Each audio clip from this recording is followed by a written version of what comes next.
에너지 대표이사가 되어야겠습니다. 이거 놓지 못해? 나!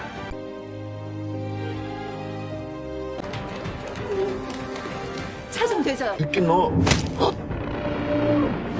Halo guys, balik lagi ke channelnya Mimin. Gimana kabar teman-teman semua? Semoga baik-baik aja ya. Oke, di video kali ini mari kita lanjutkan review dari drama Buried Hearts yang makin seru tentunya.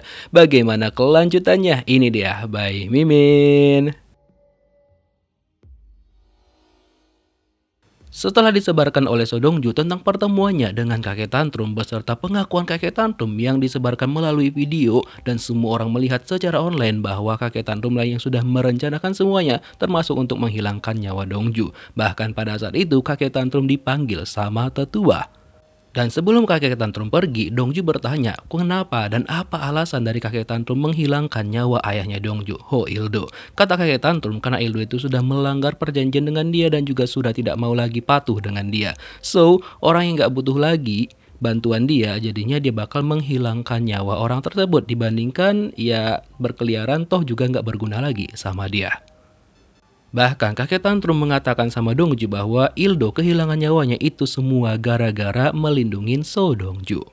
Sementara itu Ji-sonu yang lagi santai dan juga ngebuka media sosial, dia melihat bahwa video siaran langsung Dong-ju dan juga kakek tantrum tadi di internet. Lalu dia laporkanlah kepada Pak Cha dan juga keluarga yang lainnya dan mereka menyaksikan semua itu. 이거 봐봐요. Mereka semua kaget banget melihat siaran langsung yang sudah diupload di media sosial tersebut dan juga menjadi viral. Bahkan tetua juga sudah memanggil kakek tantrum ke sana karena abis nonton itu dia benar-benar emosi dengan kakek tantrum. Dan ketika kakek tantrum sampai di sana, dia bilang sama kakek tantrum bahwa mereka kan sebelumnya sudah membuat perjanjian bahwa untuk jangan mengganggu Dong-ju. Tapi kakek tantrum tetap melanggar perjanjian itu.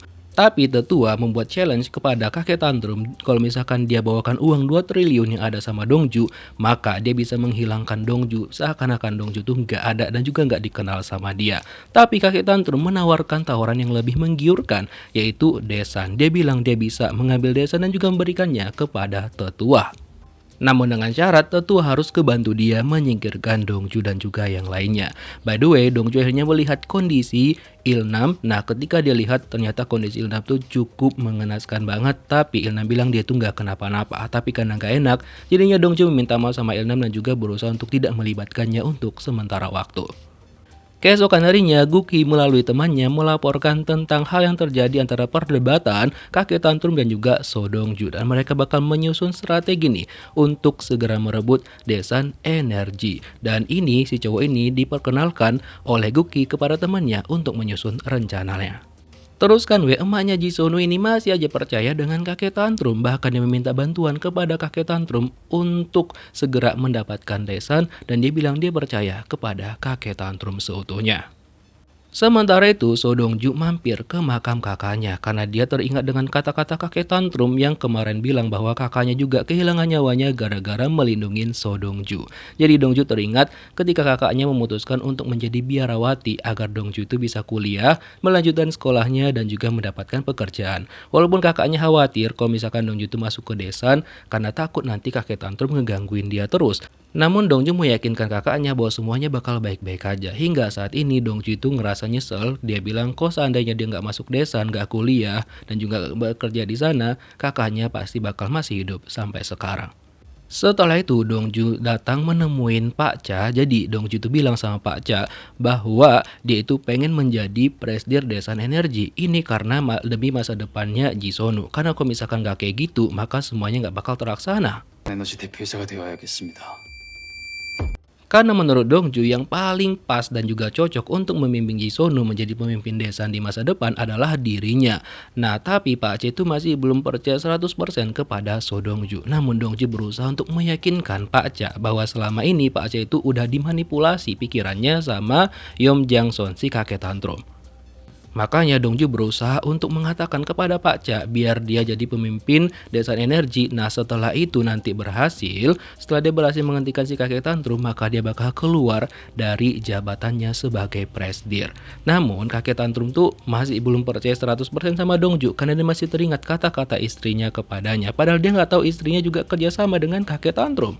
Terus emaknya Jisonu itu datang menemuin Duki. Jadi dia itu meminta kepada Duki agar memberikan dia posisi sebagai ketua yayasan budaya Chadebok. Tapi otomatis Duki itu nggak mau dong memberikan posisi tersebut. Karena untuk posisi di desanya mengisi hanya orang-orang penting aja dan juga memiliki kemampuan. Sedangkan emak Jisonu nggak punya kemampuan sama sekali. Dia cuma merayu ayahnya Duki doang. Namun emak Jisonu nggak nyerah, kali ini dia bilang dia bakal berusaha untuk mendapatkan itu semua. Hingga akhirnya mereka berdua ribut dan saling jambak-jambakan dan terlihat juga sama Jisonu.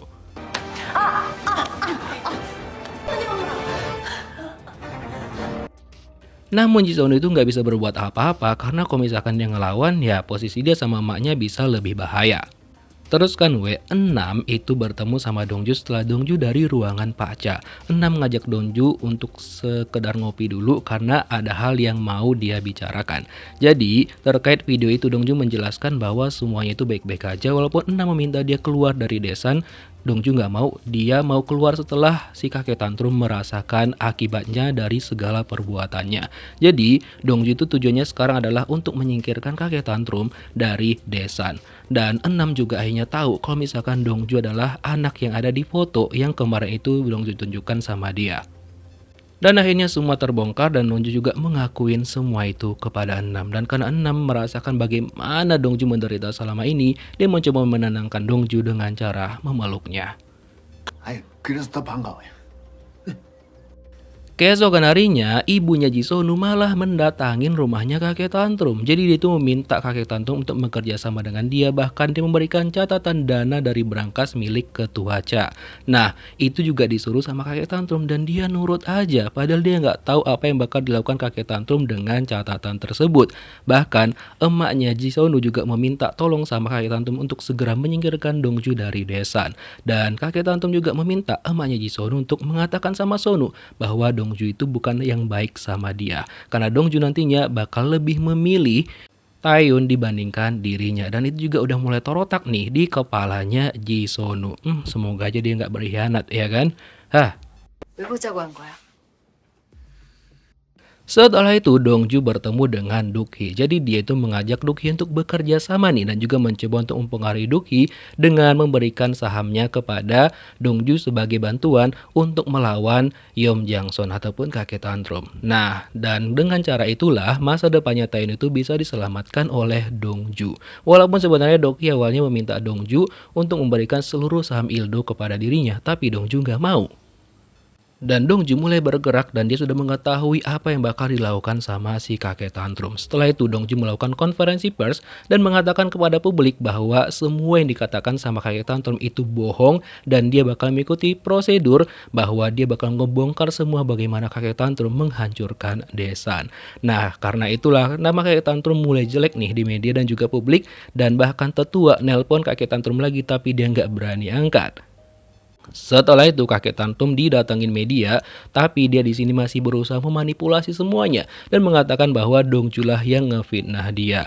Pokoknya dia bakal membuktikan bahwa omongan Dongju itu nggak benar sama sekali. Bener-bener nih kakek tantrum ya, nggak nyerah sama sekali dia. Bahkan dia di sini mengorbankan demensia dari Pak Cha dan mengatakan bahwa Pak Cha itu demensianya sudah semakin parah. Nah, mendengar semua itu Pak Cha langsung marah banget kepada kakek tantrum. Gara-gara itu kondisi kesehatan Pak Cha langsung memburuk karena kan gara-gara pernyataan dari kakek tantrum saham Desan tuh langsung turun drastis. Lalu Pak Cha langsung dibawa sama Jisonu untuk diantar ke rumah sakit. Dan Dongju juga sudah menonton pernyataan dari kakek tantrum itu dan mereka harus mengatur strategi nih bagaimana untuk menaikkan nilai saham lagi. Karena kalau misalkan kondisi Desan baik-baik aja dan juga sahamnya kembali normal, itu dapat membuat kesehatan Pak Cha itu langsung naik drastis lagi. Dan ketika di rumah sakit itu agak kasihan kepada Taeyun karena Taeyun tuh udah mulai nggak diperhatikan sama Pak Cha. Apalagi kan sekarang dia memiliki seorang anak yang bernama Jisonu. Jadi apapun Jisonu lah yang diperhatikan sama dia. By the way, emaknya Jisonu mulai terotak nih dengan kata-kata kakek tantrum yang katanya Pak Cha itu nggak bakal kena. Ternyata dikenakan juga sama dia sehingga kondisi Pak Cha jadinya memburuk sampai sekarang. Bahkan sebenarnya ibu Jisonu itu udah mulai menolak nih permintaan dari kakek tantrum. Tapi dia bilang kalau nolak, lihat aja nanti. Dan Suaminya Guki mengatakan bahwa kondisi Pak Cha udah agak buruk dan dia harus istirahat untuk beberapa waktu dan juga beberapa hari. Jadi nggak bisa beraktivitas terlebih dahulu. Jadi ya apalagi kondisi demensianya semakin parah, jadi dia harus segera untuk bergerak. Makanya setelah itu Pak Cha memanggil Dongju ke sana karena dia ingin meminta bantuan Dongju. Bagaimana caranya untuk melawan kakek tantrum? Karena dia prediksi bahwa kakek tantrum itu nggak bakal tinggal diam dan bakal menyerang mereka lebih ngeri lagi. Jadi Dongju mengatakan dia punya ide, kok mereka harus membuat tender secara dadakan gitu untuk menaikkan lagi saham desa, dan Pak Cha menyetujui rencana dari Dongju tersebut. Ya udah buat aja, karena untuk sekarang dia cuma bisa percaya sama Dongju sebelum kondisinya semakin parah, dan dia juga ya walaupun seandainya dia nanti udah nggak ada, Dongju bakal menyingkirkan anaknya Jisonu, jadi dia juga nggak bakal tahu-tahu itu. Intinya sekarang dia cuma minta tolong aja sama Dongju gitu. Makanya setelah itu Dongju minta bantuan Mbak Bunga dan juga Nyonya Pi untuk memberikan beberapa uang mereka agar Dongju bisa melaksanakan rencananya dengan baik. Dan untung aja Mbak Bunga dan juga Nyonya Pi itu mau ngebantu Dongju untuk melaksanakan rencananya. Dan untuk Pak Cha itu udah disampaikan semuanya sama Dongju bahwa semuanya bakal baik-baik aja. Tapi ketika mereka lagi ngobrol, aduh, penyakit demensianya Pak Cha itu kumat lagi, bahkan dia nggak ingat dengan Pak Cho. Jadi dia cuma bilang dia pura-pura ingat aja sama Pak Cho. Walaupun Pak Cho tahu kok misalkan penyakit demensianya Pak Cha itu udah semakin parah.